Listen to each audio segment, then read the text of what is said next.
طيب. بسم الله الرحمن الرحيم. الحمد لله والصلاة والسلام على رسول الله وعلى آله وصحبه وسلم تسليما كثيرا. أما بعد. السلام عليكم ورحمة الله تعالى وبركاته. Tonight's lesson is on Lu'lu Marjan فيما اتفق عليه الشيخان. Chapter number 31. The author says باب بيان أن أفضل الصدقة صدقة الصحيح الشحيح.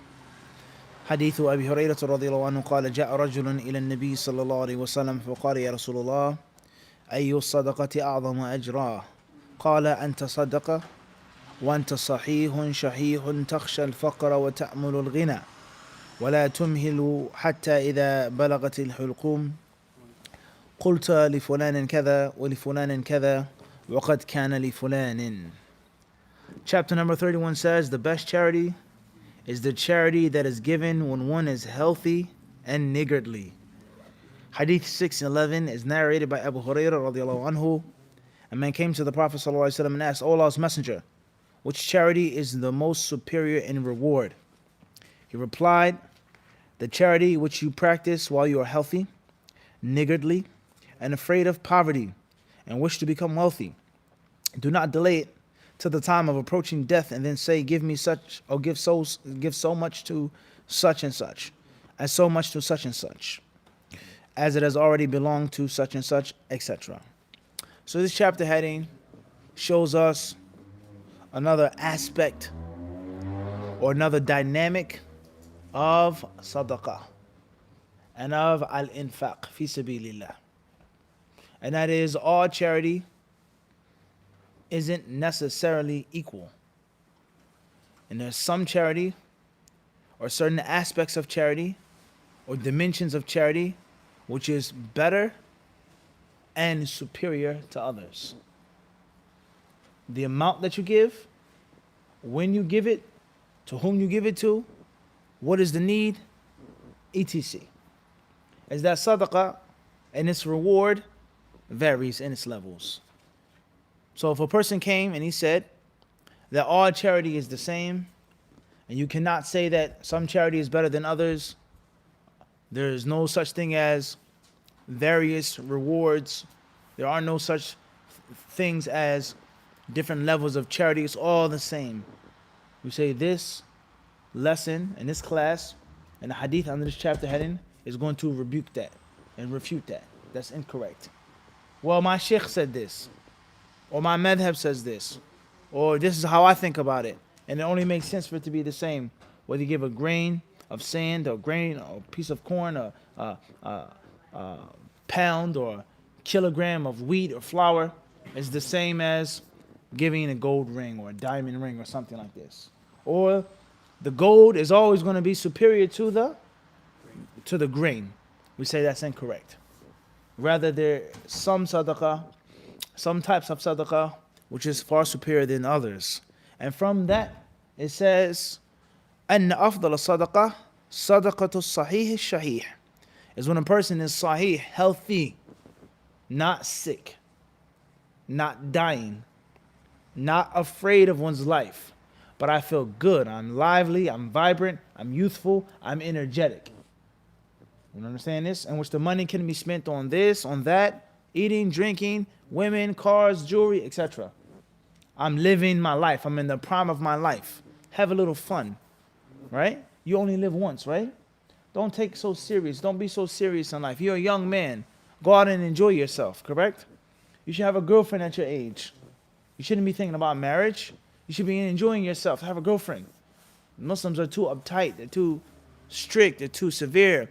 The Muslims, they don't know how to enjoy life. They don't know how to have fun. All right? And then when you become old and sick, you become decrepit, your body is wearing down, then it's time to be righteous. Then you go to the mosque, or you go to the church, or the synagogue, or the temple. Then you'll sit down and you live a different life. This is what many of us do.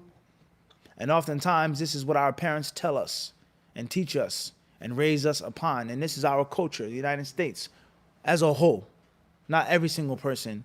And that is to just live your life, have fun, do what you want, enjoy your youth. And then when you get older, then it's time to settle down with career, with your family, with children, and with God, of course. Everyone understand this? When I'm on my deathbed, then I'll give charity. When I'm sick, then I'll what? Then I'll be good to people. Or a woman, she says, I'll wear hijab when I'm 50, but not when I'm 19 or 20, 25. All right? And the misconception that hijab, a part of the wisdom of hijab is to cover the beauty, just a part of it. No, that's the main reason. And it's an insult for a person to allow their beauty to come, reach its peak, go, fade, and vanish, and then what? Put on the hijab. You're now turning the wisdom around backwards. And it's a mockery because it doesn't make any sense. The attraction and the obsession and the infatuation to your body is gone. So this is how the shaitan tricks us all. I'm going to give money, I'm going to give charity when I get sick, when I get old, all right? So it says, sahihun, is that you're healthy. That you're healthy.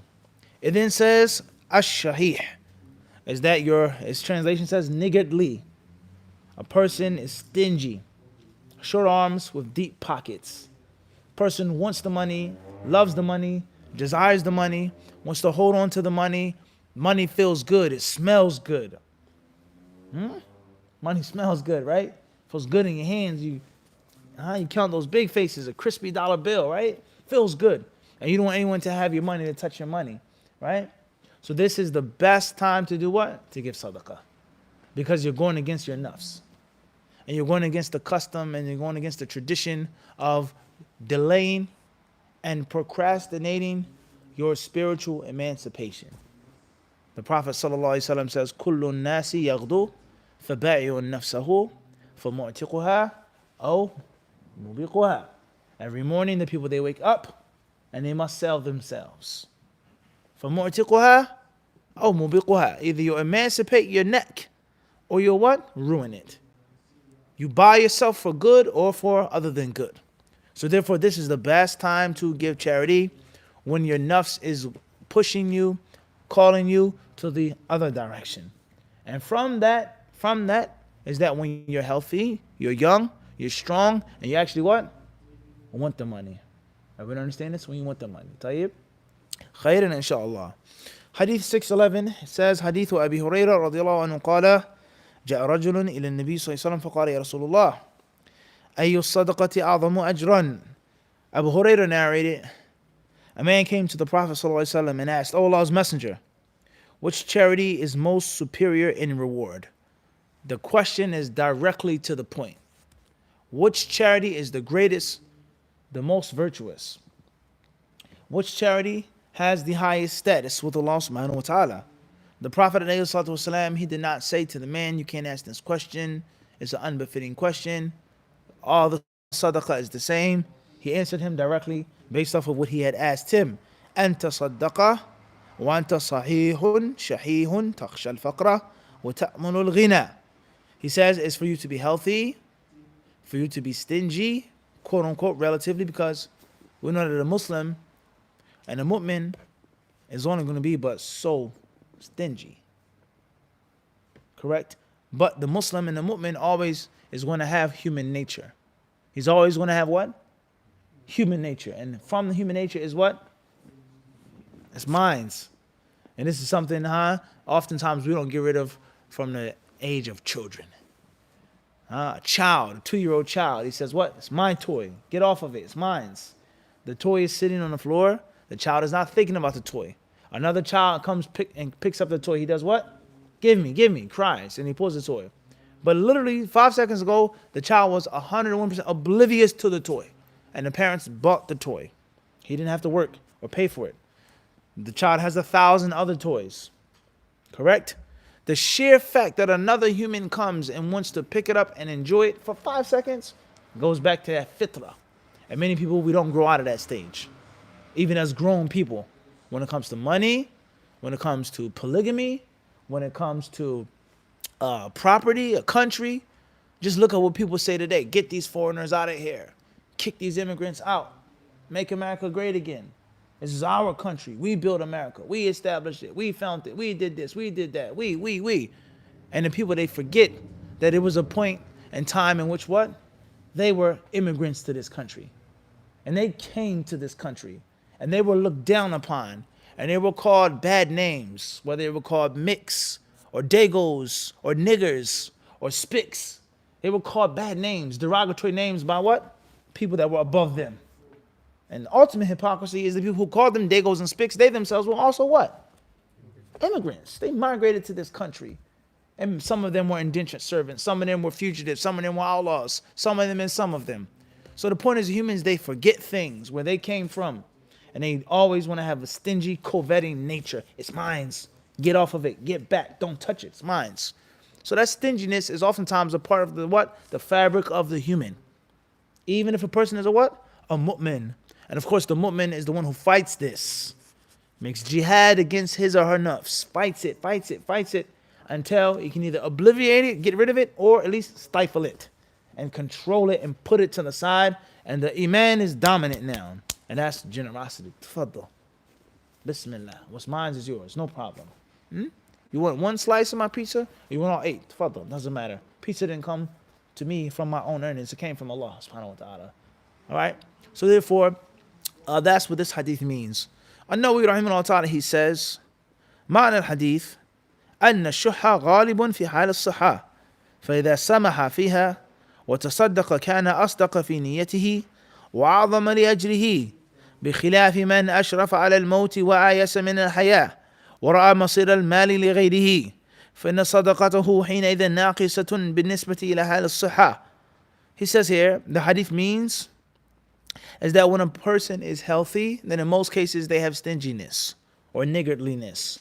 They have a great deal of coveting. They want a thing when they're healthy and when they're strong. So when a person is generous, when a person is very giving, and he gives sadaqah, then this proves that their iman is strong. It proves that their iman is very healthy. It's formidable.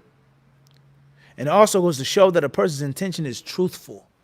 A person has a great deal of true niyyah, that I'm doing this for the sake of Allah, and I'm fighting my own human nature.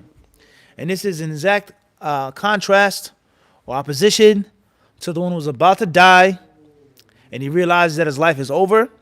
He realizes that his best days are surely behind him, and now he sees that the money is going to be passed on to somebody else. So let me give sadaqah.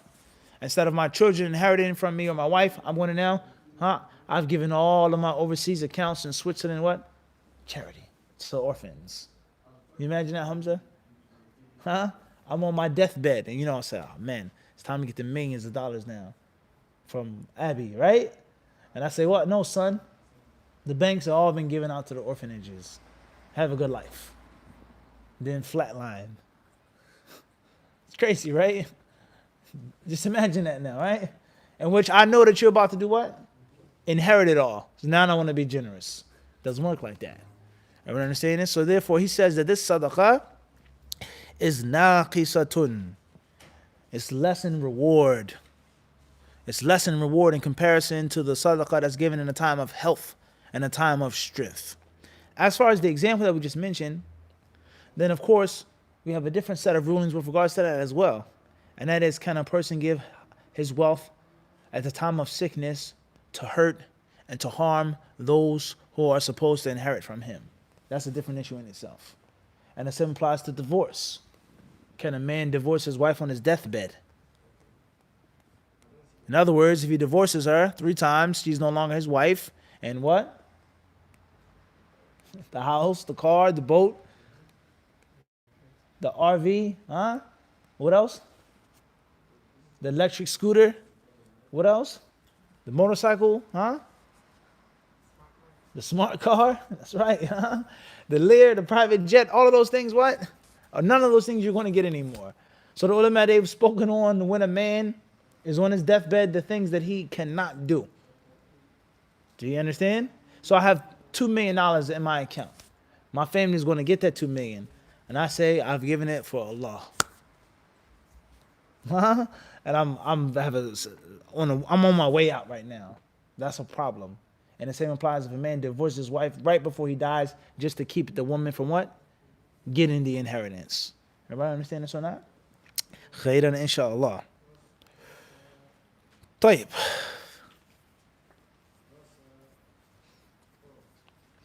Let's move on to the next chapter. باب بيان أن اليد العليا خير من اليد السفلى، وأن اليد العليا هي المنفقة، وأن السفلى هي الآخذة. حديث ابن عمر رضي الله عنهما أن رسول الله صلى الله عليه وسلم قال وهو على المنبر وذكر الصدقة والتعفف والمسألة: اليد العليا خير من اليد السفلى، فاليد العليا هي المنفقة والسفلى هي السائلة.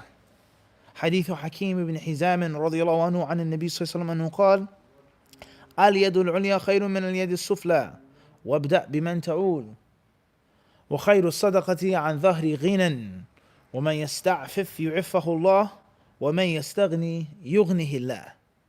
حديث حكيم بن حزام رضي الله عنه قال: سألت رسول الله صلى الله عليه وسلم فأعطاني، ثم سألته فأعطاني، ثم سألته فأعطاني، ثم قال: يا حكيم، إن هذا المال خاضرة حلوة، فمن أخذه بسخاوة نفس بورك له فيه، ومن أخذه بإشراف نفس لم يبارك له فيه، كالذي يأكل ولا يشبع. اليد العليا خير من اليد السفلى. قال حكيم: فقلت يا رسول الله، والذي بعثك بالحق لا أرزأ أحدا بعدك شيئا حتى أفارق الدنيا. فكان أبو بكر رضي الله عنه يد حكيم إلى العطاء فيأبى أن يقبله منه، ثم إن عمر رضي الله عنه دعاه ليعطيه فأبى أن يقبل منه شيئا، فقال عمر: إني أشهدكم يا معشر المسلمين على حكيم أني أعرض عليه حقه من هذا الفيء، فيأبى أن يأخذه. فلم يرزق حكيم أحد من الناس بعد رسول الله صلى الله عليه وسلم حتى توفي. طيب, the next chapter says upper hand is better than the lower hand, and the upper hand is that which spins, and the lower hand is that which receives. The upper hand is better than the lower hand, and the upper hand is that which spins, and the lower hand is that which receives. I.e., this is another mas'ala of sadaqah. Another issue pertaining to spending and wealth and money in Islam. And that is, it is based off of this chapter heading, it is always better to give than to receive. It's better to serve than to be served. It's better to put out than to take in. Everyone understand this? And that is through generosity, being generous, through being humble, serving instead of what? Alaikum salam, being served yourself. So the first narration is reported by Ibn Umar radiallahu anhuma, 612. He says, narrated Ibn Umar radiallahu anhu, Allah's Messenger sallallahu alaihi wasallam mentioned about as-sadaqah, refraining from asking others for some financial help, and al-mas'ala, begging others, while on the pulpit, and said, the upper hand is better than the lower hand. The upper hand is that of the giver, and the lower hand is that of the beggar. 613 is narrated by Hakim ibn Hizam. May Allah be pleased with him. The Prophet ﷺ said, the upper hand is better than the lower hand. One should start giving first to his dependents, and the best object of charity is that which is given by a wealthy person.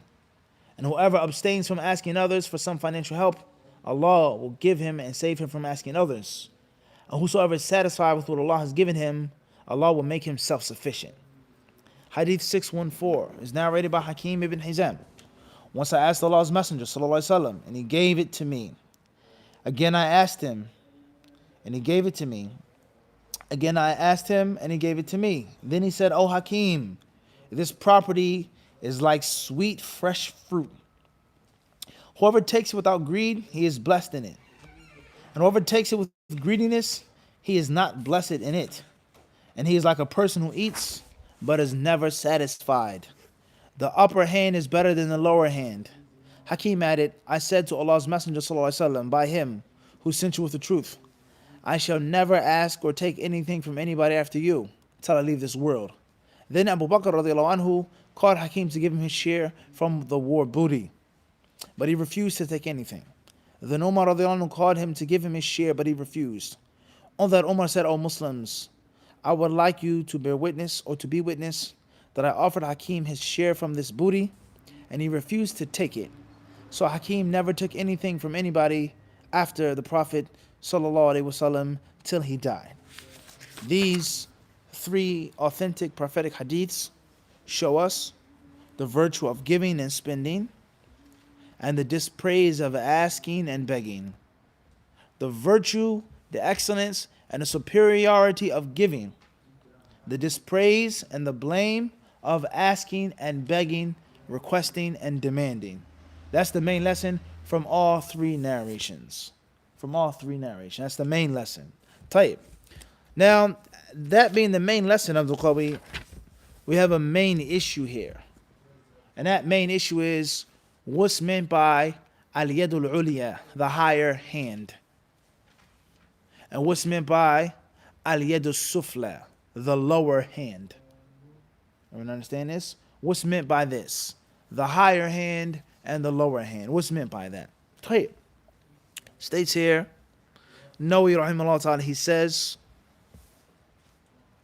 وكذا ذكره أبو داود عن أكثر الرواة قال ورواه عبد الوارث عن أيوب عن نافع عن ابن عمر العليا المتعففة بالعين من الإنفاق ورجح الخطابي هذه الرواية قال لأن السياق في ذكر المسألة والتعفف عنها وصحيح الرواية الأولى ويحتمل صحة الروايتين فالمنفقة أعلى من السائلة والمتعففة أعلى من السائلة وفي هذا الحديث الحث على الإنفاق في وجود طاعات وفيه دليل لمذهب الجمهور أن اليد العليا هي المنفقة وقال الخطابي المتعففة كما سبق وقال غيره العليا الآخذة والسفلى المانعة حكاه القاضي والله أعلم والمراد بالعلو علو الفضل والمجد ونيل الثياب. So first and foremost is what's meant by the higher hand and the lower hand. There are three views that Nawawi mentions from the ulama who came before him, from the scholars who came before him. Interpretation number one is the higher hand is the giving hand. That's what's meant by the higher hand. The upper hand is the hand that gives. Interpretation number two, he says, al-muta'affifa is the hand that refrains from taking. The hand that does what? Refrains from taking. And the hand that does take is the lower hand. Permissible, but not best. Right?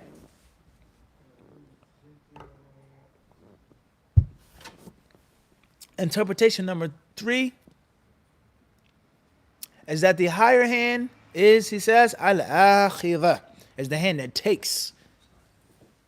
And the lower hand, alaykum salam, is the hand that what? Al-mani'ah, that doesn't give. That doesn't give the what? The charity. So three interpretations of this hadith. Nawawi says the correct interpretation is the interpretation of the majority.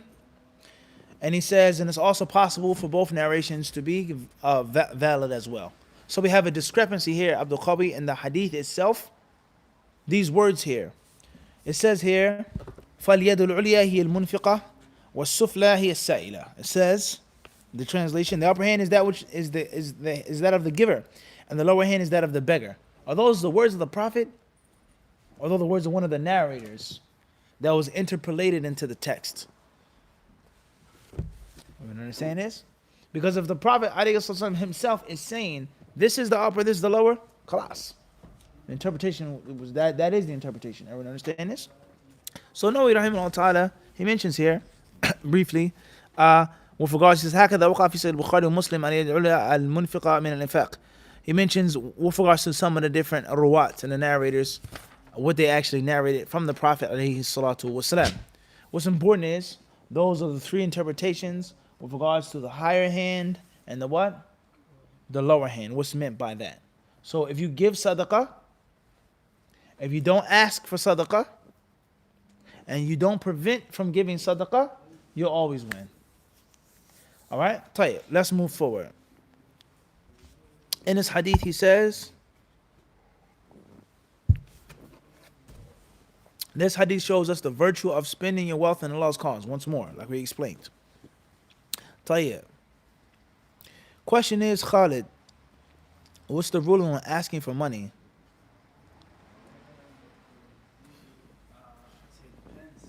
Depends. What's the asl of it? Anything. Let me get $5. A charger, a USB charger, in the Airbnb, مثلا. You got a charger, Ak? Can I charge my phone? Is that disliked? Is that haram? Is that, huh? Fadl. You just take it. طيب. خيرا. What you think, Hamza? We just talked about the hadith about stinginess. Brothers being niggardly. Allah musta'an. Fadl. What you think, Hamza? You take it. You just take the cord. You take the money. Allahu Akbar. Abdur. You agree with that? Just take the stuff? The asl is not to ask. You shouldn't ask. Okay, what if you need it? Can you ask? Or closed mouths don't get fed, huh? Is it disliked? Is it makruh? There's nothing wrong with asking if there's a what? If there's a hajjah. If there's a need. Type. So what do these hadiths mean? What is the temperature or the temperament? What is the atmosphere of these hadiths?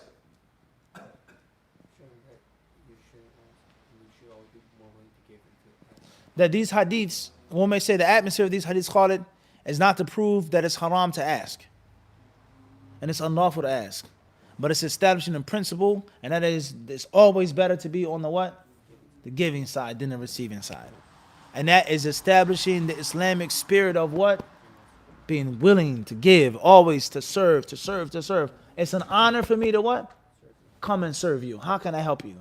Sheikh, I don't mind. I have a question. I'll be glad to answer your question. I'm doing you a favor or you're doing me a favor? No, you're doing me a favor. And it's not necessarily to establish that you cannot ask, and asking is forbidden. Even though there are hadiths that discuss that. And that's a rule in itself. When you cannot and should not what? Ask and beg. So of course, like anything else, there's a balance. And hadiths are understood properly individually. And they're also understood properly, what? Collectively, altogether. Khairan, inshallah. Let's move forward.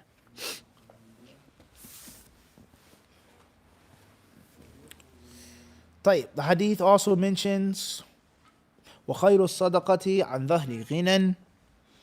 Alright, what's the best charity? Explain that. He says here وَخَيْرُ الصَّدَقَةِ عَنْ ظَهْرِ غِنًى معناه أفضل الصدقة من بقي صاحبها بعدها مستغنيا بما بقي معه وتقديره أفضل الصدقة ما أبقت بعدها غنى يعتمده صاحبه أو صاحبها ويستظهر به على مصالحه وحوائجه وإنما كانت هذه أفضل الصدقة بالنسبة إلى من تصدق بجميع ماله لأن من تصدق بالجميع يندم غالبا أو قد يندم إذا احتاج ويود أنه لم يتصدق بخلاف من بقي بعدها مستغنى فإنه لا يندم عليها بل يسر بها. طيب. He says that this hadith means the hadith that says, and the best object, it says here, or before we even go that far, the part of the hadith it says وَابْدَأْ بِمَنْ تَعُولُ. وَابْدَأْ بِمَنْ تَعُولُ. It says here, one should start by giving first to his dependents. You want to give money, your mother, your father, wife, daughter, those who are closest to you. You want to give a class, it should be your actual students who are what? Closest to you. Everyone understand this? You want to do community service, it should be the what? Community that's closest to you. You want to give dawah, it should be your community that's what? Closest to you. That's the best thing to do. To prioritize. To prioritize. And of course, sometimes a person gives to his dependents, takes care of his dependents, and he wants to do something for someone else. There's nothing wrong with that. Or a person may not have the ability to do anything for their dependents, for one situation or another, right? When the Prophet ﷺ got to Medina, he taught. And he didn't say, well, I can't teach nothing in Medina because I'm from Mecca. Everyone understand this? But he did not leave the Meccans what? With nothing. Everyone understand this? So it is tafsir, but the principle is that the Muslim is to prioritize his family. Those whom you are responsible for feeding and taking care of. It makes no sense for you to give the birds to little chickies and another nest. And your nest there crying with their beaks wide open, begging for the worms. That makes no sense. Take care of those who are you're responsible for first, and then you do what? Branch off. And many of us, unfortunately, we infringe upon that principle. Then the part of the hadith says, and the best object of charity is that which is given by a wealthy person from the money which is left after his expenses. Says here, no, he says, what's meant by this hadith is the sadaqah that allows you to keep your wealth, that the wealth remains. The wealth remains. And which after you give the charity, you don't have to beg, and you're still self-sufficient. You don't give all of your money, you give some money, and then you have money that remains for you to do what? Take care of yourself. So this is also teaching us a principle, is that always be self-sufficient. Always have the ability to be self-sufficient. Now, Tayyib. Nawawi rahimahullah ta'ala, he then says, and this is better in contrast to the one who gives all of his wealth for the cause of Allah. And that's because in most cases, when someone gives all of his wealth, he regrets it. Yandabu, he says, yandabu ghaliban. Yandam. He regrets afterwards. And he wishes that he still had some money left for his own personal needs and wants. For his own personal what? Needs and wants. وقد اختلف العلماء في الصدقة بجميع ماله فمذهبنا أنه مستحب لمن لا دين عليه ولا له عيال لا يصبرون بشرط أن يكون ممن يصبر على الإضاقة والفقر فإن لم تجتمع هذه الشروط فهو مكروه. قال القاضي جوز جمهور العلماء وأئمة الأمصار الصدقة بجميع ماله وقيل يرد جميعها وهو مروي عن عمر بن الخطاب رضي الله عنه وقيل ينفذ في الثلث وهو مذهب أهل الشام وقيل إن زاد على النصف ردت الزيادة وهو محكي عن مكحول. قال أبو جعفر والطبري كذا أبو جعفر والطبري ومع جوازه فالمستحب أن لا يفعله وأن يقتصر على الثلث. The last issue that we'll mention tonight, or we'll mention right here from this part of the hadith, what's the ruling on giving all of your wealth as charity? To donate everything that you have as charity. What's the ruling on that? Permissible, impermissible, recommended, disliked, etc. Nawawi rahimahullah ta'ala, he says, the ulama, they differ on this issue. As far as the Shafi'i school, then they hold the view that it's recommended to give all of your wealth in charity if you have no debts. وَلَا لَهُ عِيَالٌ لَا يَصْبِرُونَ. And either you have no family members or you have family members who are patient. You have no debts and you have family members who will be patient upon you regaining the wealth, getting more money, working, or having little, etc. And last but not least, the third condition for it to be recommended is that you yourself have the ability to be patient upon hardship and upon difficulty. If you have these three conditions, then Nawawi, he says, the Shafi'i school is that it's what? Recommended. And if one of these conditions are missing, then obviously it will not be recommended. Everyone understand their madhab? So they don't just say it's absolutely recommended, but it's recommended with conditions, with stipulations. Moving forward.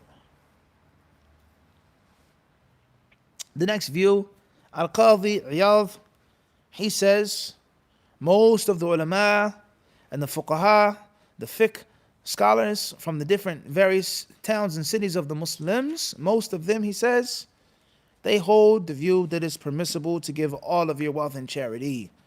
That it's permissible to give all of your wealth in charity. Tayyib? And then he says, some say only a third.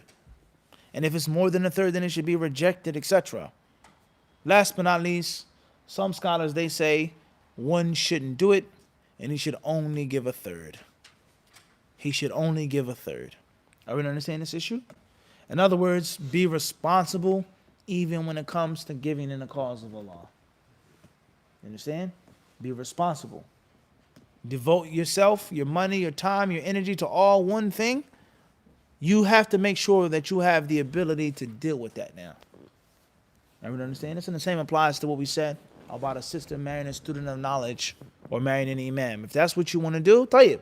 Just make sure that you have the patience. Make sure that you know what you're getting yourself into. Right? Make sure that you know what you're signing up for. And that is to prevent you from doing it and then later on regretting it. And then there are problems There's divorce, there's fighting, etc. You have to know what you're getting yourself into. Khayran, inshallah. Let's move forward. The next part of the hadith, it says, وابدأ بمن تعول فيه تقديم نفقة نفسه وعياله لأنها منحصرة فيه بخلاف نفقة غيرهم وفيه الابتداء بالأهم فالأهم في الأمور الشرعية. In this version of the hadith in Sahih Muslim, the Prophet ﷺ says, and begin with those whom are your dependents, yourself, your children, your family members, your wives, etc. And also prioritizing things in Islam. That's a golden Islamic principle. And that's to prioritize. The Muslims need to prioritize. The people of the Sunnah need to prioritize. Student of knowledge has to what? Prioritize. In this community, I have 100 problems. I have to start off with the worst problem, the biggest problem, the most destructive problem. وهكذا. Moving forward. قوله صلى الله عليه وسلم إن هذا المال خضرة حلوة شبهه في الرغبة فيه والميل إليه وحرص النفوس عليه بالفاكهة الخضراء الحلوة المستلذة فإن الأخضر مرغوب فيه على انفراده والحلو كذلك على انفراده فاجتماعهما أشد وفي إشارة إلى عدم بقائه لأن الخضروات لا تبقى ولا تراد للبقاء والله أعلم. Then the Prophet ﷺ says, this wealth خضرة حلوة is green and sweet. This money is green and sweet. It's translated here like a piece of fruit. No, he says, the Prophet ﷺ, he spoke on this metaphorically. The people's desire for wealth, their greed for wealth, their inclination towards wealth, like a piece of sweet fruit. Now, this is interesting here. And that's because he says, فَإِنَّ الْأَخْضَرَ مَرْغُوبٌ فِيهِ عَلَى انْفِرَادِهِ. If it's green, then the people want it. And if it's sweet, then the people what? Also want it, by individually, let alone if there's green and sweet. However, we know that in most cases, not all, when a fruit is green, it's less sweet. Are we understand this? Rather, the greenness is oftentimes a sign of it lack of maturity and ripeness, whether it's a banana or a mango or other types of an apple, different types of fruits and things like this. Al-Muhim, the hadith means wealth is like a sweet piece of fruit. Smells good, looks good, tastes good, and the people, they want it. They fight for it. They covet that thing. That's point number one. No way, he says, and the Prophet ﷺ in this statement, he also pointed the people to the reality that the wealth does not last forever. And that's because fruit doesn't last forever. It's going to what? Spoil. Rather, the fresher the fruit, the more organic the fruit, the faster it spoils. You understand? So pineapple, you put it on your table. A day goes by, 2 days, and the what? Whole kitchen smells like pineapple. Flies or gnats, you see insects coming and swarming because it has so much aroma. You understand this? You cut it and it's what? Just juice everywhere. It's a real piece of fruit. But it won't last what? It won't last forever. The mango becomes bruised. It's not meant to last forever. Secondly, or he says, and that's because وَلَا تُرَادُ لِلْبَقَاءِ. This is tremendous wisdom here. The fruit is meant to be taken, to be eaten, to be enjoyed temporarily. It's not like grain that is meant to sit there. A can that's meant to what? Sit there. This is fresh, and it's meant to be fresh. So that's money, guys. Money is not necessarily meant to just sit and lay and be hoarded. It's meant to be used and utilized. It's supposed to benefit you. It's supposed to help you in your deen and in your dunya. Your deen and your dunya, the deen and the akhirah. And the money that you put up for necessity, for emergency, that's one thing. But just in the excess and globs and globs and globs and globs of wealth and the disease and the illness of stinginess. I don't want to touch it. My shoes are falling apart. I'm driving down the street in the worst car. I live in an uncomfortable, unsafe place. But I'm saving money. That cannot be permanent. And if that is permanent, then you're going against the wisdom of the actual wealth. Everyone understand this? I have fresh lemons. But as an emergency, I have some lemon juice, just in case. The store is closed, I run out of lemons, and I have a recipe that I have to use some type of lemon juice as an emergency. And if that's not the case, then lemons are supposed to be what? fresh. And they're only supposed to be used and replaced with fresh ones like this. That's money. You make money for it to work for you and not you to work for it. Everyone understand this? Moving forward. He then says, قوله صلى الله عليه وسلم فمن أخذه بطيب نفس بورك له فيه ومن أخذه بإشراف نفس لم يبارك له فيه وكان كالذي يأكل ولا يشبع. قال العلماء إشراف النفس تطلعها إليه وتعرضها له وطمعها فيه. وأما الطيب النفس فذكر القاضي في احتمالين أظهرهما أنه عائد على الآخذ ومعناه من أخذه بغير سؤال وإشراف وتطلع بورك له فيه، والثاني أنه عائد إلى الدافع ومعناه من أخذه ممن يدفع منشرحا بدفعه إليه طيب النفس لا بسؤال اضطره إليه أو نحوه مما لا تطيب معه نفس الدافع. And then the Prophet ﷺ, he says, so whoever takes this wealth, بطيب نفس, طيب نفس, he's at rest, he's comfortable, he feels at ease. بورك له فيه, Allah will bless him in that wealth. The wealth will be, he'll be blessed with the money that he makes. ومن أخذه بإشراف نفس, and whoever takes the money based off of greed and looking forward and begging and drooling for the money, لم يبارك له فيه, he will not be blessed in the wealth which he earns, which he amasses, and which he compiles. Everyone understand this? Now, that's with regards to taking the money. The interpretation is mentioned is two here. One is that the one who takes the money and the one who gives the money. As far as taking the money, then it's without the greed. And the second interpretation is the one who gives it without being forced to give it.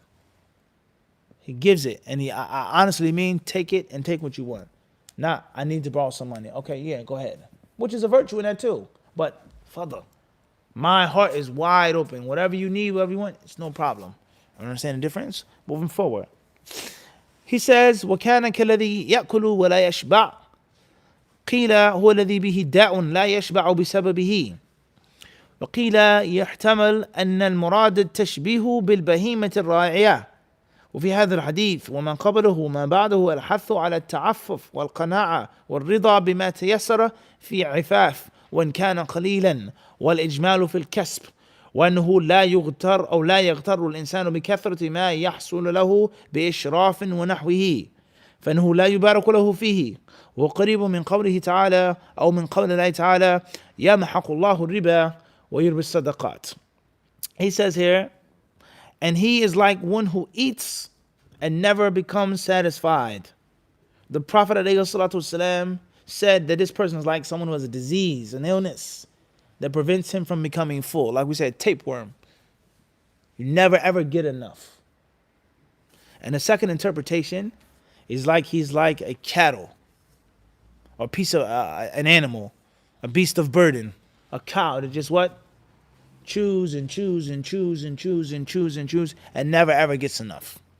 No way he concludes his discussion of these hadiths by saying, this hadith, the one that came before it, and the one that comes after it, they all prove the virtue of not asking, not begging, being pleased, being content, and being sufficient with what you have, even if it's a little. And working, but not working too much. Not working too much. Being a slave for money. Working based off of your need, your necessity, giving sadaqah, but not working what? Too much. And thinking that you just have to keep piling the money and so on and so forth. And if a person is wealthy or affluent, they are not to be tricked, deceived, and duped by that which they get because of their greed. And them being a monger for money and for the dunya.